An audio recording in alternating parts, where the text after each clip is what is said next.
સુરેન્દ્રનગર જિલ્લામાં વસ્તી ગણતરીનો ડિજિટલ પ્રારંભ. નિવાસી અધિક કલેક્ટર શ્રી કે આર પટેલની નાગરિકોને સ્વગણતરી કરવા અપીલ. 17 મેથી 31 મે સુધી ઓનલાઈન સેલ્ફ એન્યુમરેશન સુવિધા, ડેટાની ગુપ્તતા અને ચોકસાઈ જળવાશે.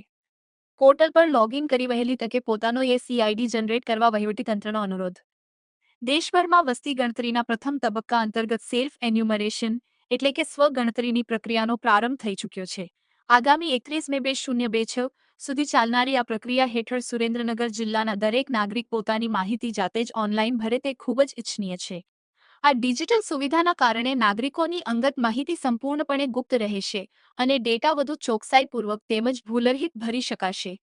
આ વસ્તી ગણતરી અંતર્ગત સુરેન્દ્રનગરના નિવાસી અધિક કલેક્ટર શ્રી કે આર પટેલે પણ પોતે ઓનલાઈન વિગતો ભરીને સ્વગણતરીની પ્રક્રિયા પૂર્ણ કરી હતી. તેઓએ પોતાનો અનુભવ વર્ણવતા જિલ્લાના નાગરિકોને જણાવ્યું હતું કે આ ઓનલાઈન પ્રક્રિયા ખૂબ જ સરળ છે. આ માટે નાગરિકોએ સત્તાવાર પોર્ટલ census.gov.in પર જઈને લોગિન કરવાનું રહેશે. વેબસાઇટ પર જરૂરી વિગતો ભર્યા બાદ એક એસીઆઈડી સેલ્ફ એન્યુમરેશન આઈડી જનરેટ થશે. નિવાસી અધિક કલેક્ટરે તમામ નાગરિકોને આ ઓનલાઈન પ્રક્રિયા વહેલી તકે પૂર્ણ કરીને પોતાનો એસીઆઈડી સુરક્ષિત રીતે સેવ કરી રાખવા માટે ખાસ અપીલ કરી છે. ઓનલાઈન તબક્કો પૂર્ણ થયા બાદ વસ્તી ગણતરીનો બીજો તબક્કો 1 જૂન 2026થી 30 જૂન 2026 દરમિયાન શરૂ થશે. આ સમયગાળા દરમિયાન વસ્તી ગણતરીના કર્મચારીઓ ઓફલાઈન માધ્યમથી હાઉસ ટુ હાઉસ ઘરે ઘરે જઈને ગણતરીની ચકાસણી કરશે. જ્યારે વસ્તી ગણતરી કરનાર કર્મચારી આપના ઘરની મુલાકાત લે ત્યારે ઓનલાઈન મેળવેલો આઈસીઆઈડી તેમને આપવાનો રહેશે. આ આધુનિક પદ્ધતિથી સમગ્ર જિલ્લાની વસ્તી ગણતરીની માહિતી સચોટ, વિશ્વસનીય અને અત્યંત ભૂલરહિત નોંધી શકાશે. તારીખ 17 મેથી 31 મે સુધી સેલ્ફ એન્યુમરેશન એટલે કે પોતાની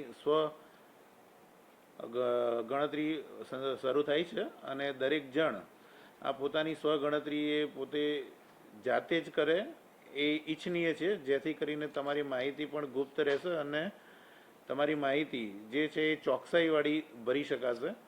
તો આ જે તબક્કો છે એટલે પહેલો તબક્કો વસ્તી ગણતરીનો કે જેની અંદર તારીખ 17 મે 2026થી 31 મે 2026 સુધી દરેક પોતપોતાની સ્વગણતરી કરી શકશે અને ત્યારબાદ હાઉસ ટુ હાઉસ એટલે કે ઓફલાઈન આપણી ગણતરી શરૂ થશે 1 જૂનથી 30 જૂન સુધી.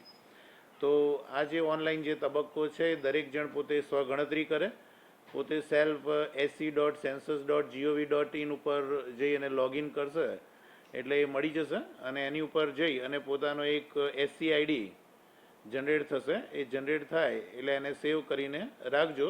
જ્યારે વસ્તી ગણતરીકાર પોતે આવશે ત્યારે એને એસસીઆઈડી આપવાનો રહેશે અને જેથી કરીને તમારી માહિતી એ સચોટ અને ચોકસાઈભરી રીતે થાય.